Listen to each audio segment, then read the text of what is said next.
चलते बनो। हामिद ने कलेजा मजबूत करके कहा, 3 पैसे लोगे? यह कहता हुआ वह आगे बढ़ गया कि दुकानदार की घुड़कियां न सुने, लेकिन दुकानदार ने घुड़कियां नहीं दी, बुलाकर चिमटा दे दिया।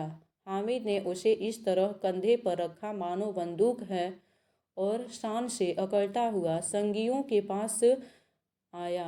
जरा सुने सब के सब क्या क्या आलोचनाएं करते हैं। मोहसिन ने हंसकर कहा, यह चिमटा क्यों लाया पगले? इसे क्या करेगा?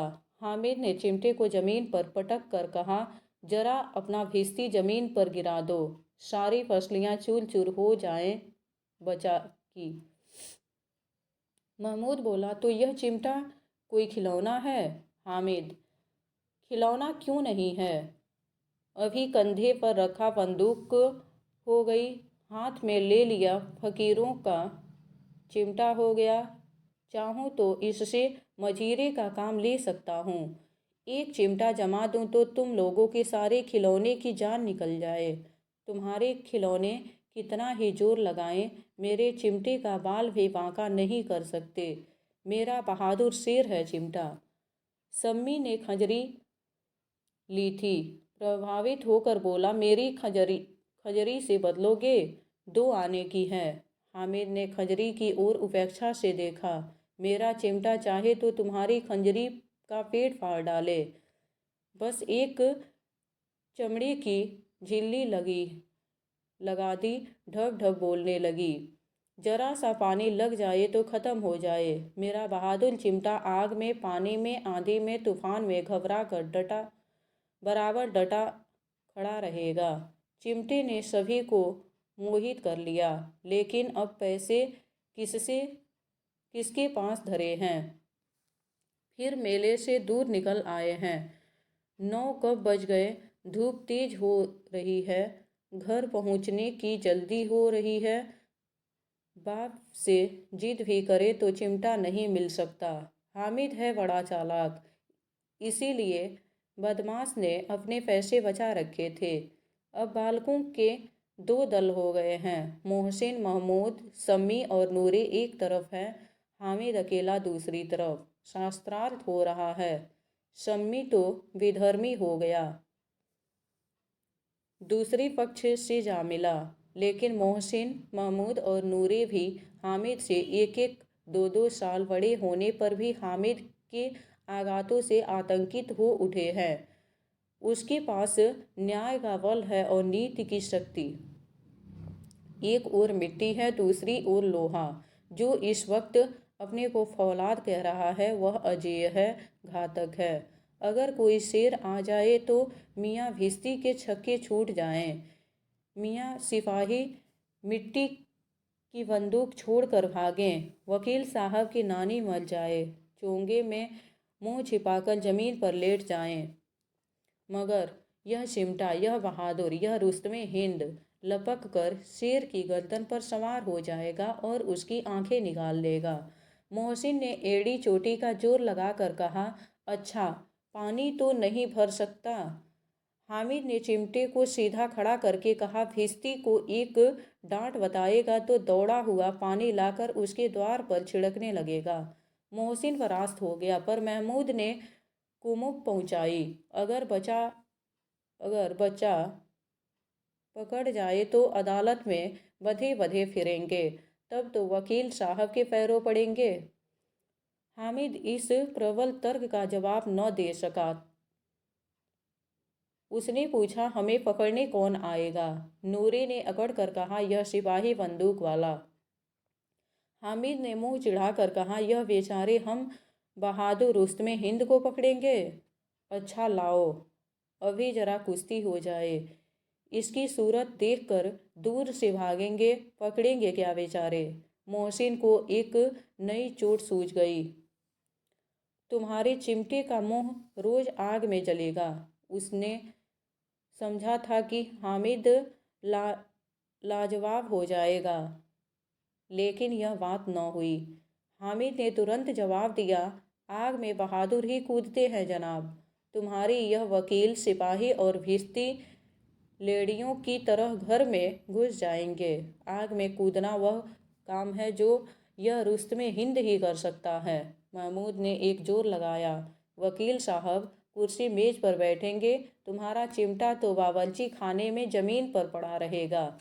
इस तर्क ने शम्मी और नूरे को भी सजीव कर दिया। कितने ठिकाने की बात कही है पट्टे ने। चिमटा बावर्ची खाने में पड़ा रहने के सिवा और क्या कर सकता है। हामिद को कोई फड़कता हुआ जवाब न सूझा तो उसने धांधली शुरू की। मेरा चिमटा बावर्ची खाने में नहीं रहेगा। वकील साहब कुर्सी पर बैठेंगे तो जाकर उन्हें जमीन पर पटक देगा और उनका कानून उनके पेट में डाल देगा। बात कुछ बनी नहीं। खासी गाल गलौज थी, लेकिन कानून को पेट में डालने वाली बात छा गई। ऐसी छा गई कि तीनों सूरमा मुंह ताकते रह गए, मानो कोई ढेलचा कनकौवा किसी गंडे वाले कनकौवे को काट गया हो। कानून मुंह से बाहर निकलने वाली चीज़ है, उसको पेट के अंदर डाल दिया जाना बेतुकी सी बात होने पर भी कुछ नयापन रखती है। हामिद ने मैदान मार लिया। उसका चिमटा रुस्तमे हिंद है। अब इसमें मोहसिन, महमूद, नूरे, शम्मी किसी को भी आपत्ति नहीं हो सकती। विजेता को हारने वालों से जो सत्कार मिलना स्वाभाविक है, वह हामिद को भी मिला। औरों ने 3-3, 4-4 आने पैसे खर्च किए पर कोई काम की चीज़ न ले सके। हामिद ने 3 पैसे में रंग जमा लिया। सच ही तो है, खिलौनों का क्या भरोसा, टूट फूट जाएंगे। हामिद का चिमटा तो बना रहेगा वर्षों। संधि की शर्तें तय होने लगी। मोहसिन ने कहा, जरा अपना चिमटा दो, हम भी देखें। तुम हमारी भिस्ती लेकर देखो। महमूद और नूरे ने भी अपने अपने खिलौने पेश किए। हामिद को इन शर्तों के मानने में कोई आपत्ति न थी। चिमटा बारी बारी से सबके हाथ में गया और उनके खिलौने बारी बारी से हामिद के हाथ में आए। कितने खूबसूरत खिलौने हैं। हामिद ने हारने वालों के आंसू पोंछे। मैं तुम्हें चिढ़ा रहा था सच। यह चिमटा भला इन खिलौनों की क्या बराबरी करेगा। मालूम होता है अब बोले। लेकिन मोहसिन की पार्टी को इस दिलासे से संतोष नहीं होता। चिमटे का सिक्का खूब बैठ गया है। चिपका हुआ टिकट अब पानी से नहीं छूट रहा है। मोहसिन, लेकिन इन खिलौनों के लिए कोई हमें दुआ तो न देगा। महमूद, दुआ को लिए फिरते हो, उल्टी मार न पड़े। अम्मा जरूर कहेंगी कि मेले में यही मिट्टी के खिलौने तुम्हें मिले। मोहसिन को स्वीकार करना पड़ा कि खिलौनों को देखकर किसी की माँ इतनी खुश न होगी जितनी दादी चिमटों को देखकर होंगी। 3 पैसों ही में तो उसे सब कुछ करना था और उन पैसों के इस उपयोग पर पछतावे की बिल्कुल ज़रूरत न थी। फिर अब तो चिमटा रुस्तमे हिंद है और सभी खिलौनों का बादशाह। रास्ते में महमूद को भूख लगी। उसकी बाप ने केले खाने को दिए। महमूद ने केवल हामिद को साझी बनाया। उसके अन्य मित्र मुंह ताकते रह गए। यह सब चिमटे का प्रसाद था। 11 बजे गांव में हलचल मच गई। मेले वाले आ गए। मोहसिन की छोटी बहन ने दौड़कर भिश्ती उसके हाथ से छीन लिया और मारे खुशी के जो उछली तो मियाँ भिश्ती नीचे आ रहे और सुर लोग सिधारे।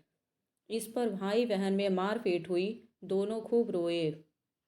उसकी अम्मा यह शोर सुनकर बिगड़ी और दोनों को ऊपर से 2-2 चांटे और लगाए।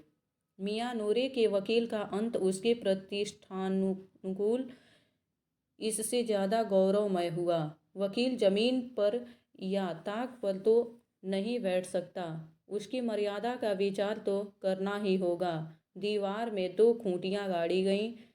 उन पर लकड़ी का एक पटरा रखा गया। पटरी पर कागज का कालीन बिछाया गया। वकील साहब राजा भोज की भांति सिंहासन पर विराजे। नूरे ने उन्हें पंखा झेलना शुरू किया। अदालतों में खस की टट्टियाँ और बिजली के पंखे रहते हैं, क्या यहाँ मामूली पंखा भी न हो?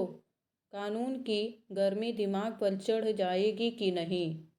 बांस का पंखा आया और नूरे हवा करने लगे। मालूम नहीं पंखे की हवा से या पंखे की चोट से वकील साहब स्वर्गलोक से मृत्युलोक में आ रहे और उनका माटी का चोला माटी में मिल गया। फिर बड़े जोर शोर से मातम हुआ और वकील साहब की अस्थि घूर पर डाल दी गई। अब रहा महमूद का सिपाही। उसे चटपट गांव का पहरा देने का चार्ज मिल गया। लेकिन पुलिस का सिपाही कोई साधारण व्यक्ति तो नहीं जो अपने पैरों चले। वह पालकी पर चलेगा। एक टोकरी आई, उसमें कुछ लाल रंग के फटे पुराने चीथड़े बिछाए गए, जिसमें सिपाही साहब आराम से लेटे। नूरे ने यह टोकरी उठाई और अपने द्वार का चक्कर लगाने लगे। उनके दोनों छोटे भाई सिपाही की तरह से छोने वाले जागते रहो पुकारते चलते हैं, मगर रात तो अंधेरी होनी चाहिए। महमूद को ठोकर लग जाती है। टोकरी उसके हाथ से छूटकर गिर पड़ती है और मियाँ सिपाही अपनी बंदूक लिए ज़मीन पर आ जाते हैं और उनकी एक टांग में विकार आ जाता है। महमूद को आज ज्ञात हुआ कि वह अच्छा डॉक्टर है। उसको ऐसा मरहम मिल गया है जिससे वह टूटी टांग को आनन फानन जोड़ सकता है। केवल गूलर का दूध चाहिए। गूलर का दूध आता है, टांग जोड़ दी जाती है, लेकिन सिपाही को ज्यों ही खड़ा किया जाता है टांग जवाब दे देती है। शल्य क्रिया असफल हुई तब उसकी दूसरी टांग भी तोड़ दी जाती है। अब कम से कम एक जगह आराम से बैठ तो सकता है। एक टांग से तो न चल सकता था न बैठ सकता था। अब वह सिपाही सन्यासी हो गया है। अपनी जगह पर बैठा बैठा पहरा देता है। कभी कभी देवता भी बन जाता है। उसके सिर का झालरदार साफा खुरच दिया गया है। अब उसका जितना रूपांतर चाहो कर सकते हो। कभी कभी तो उससे बाट का काम भी दिया जाता है। अब मियाँ हामिद का हाल सुनिए। अमीना उसकी आवाज़ सुनते ही दौड़ी और उसे गोद में उठाकर प्यार करने लगी। सहसा उसके हाथ में चिमटा देखकर वह चौंकी। यह चिमटा कहाँ था? मैंने मोल लिया है। कै पैसे में? 3 पैसे दिए। अमीना ने छाती पीट ली। यह कैसा बेसमझ लड़का है कि दोपहर हुआ, कुछ खाया न पिया, लाया क्या चिमटा? सारे मेले में तुझे और कोई चीज़ न मिली जो यह लोहे का चिमटा उठा लाया?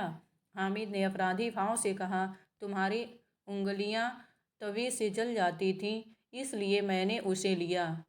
बुढ़िया का क्रोध तुरंत स्नेह में बदल गया, और स्नेह भी वह नहीं जो प्रगल्भ होता है और अपनी सारी कसक शब्दों में बिखेर देता है।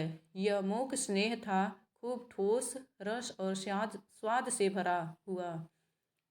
बच्चे में कितना त्याग, कितना सद्भाव और कितना विवेक है। दूसरों को खिलौने लेते और मिठाई खाते देखकर इसका मन कितना ललचाया होगा। इतना जब्त इससे हुआ कैसे? वहाँ भी इसे अपनी बुढ़िया दादी की याद बनी रही। अमीना का मन गदगद हो गया। और अब एक बड़ी विचित्र बात हुई। हामिद के इस चिमटे से भी विचित्र।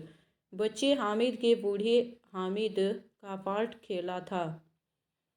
बच्चे हामिद ने बूढ़े हामिद का पार्ट खेला था। बुढ़िया अमीना बालिका अमीना बन गई। वह रोने लगी, दामन फैलाकर हामिद को दुआएं देती जाती थी और आंसू की बड़ी बड़ी बूंदें गिराती जाती थी। हामिद इसका रहस्य क्या समझता? यह रही हमारी आज की कहानी ईदगाह। हमारा आज का वीडियो आपको पसंद आया हो तो लाइक, सब्सक्राइब और शेयर करें। धन्यवाद।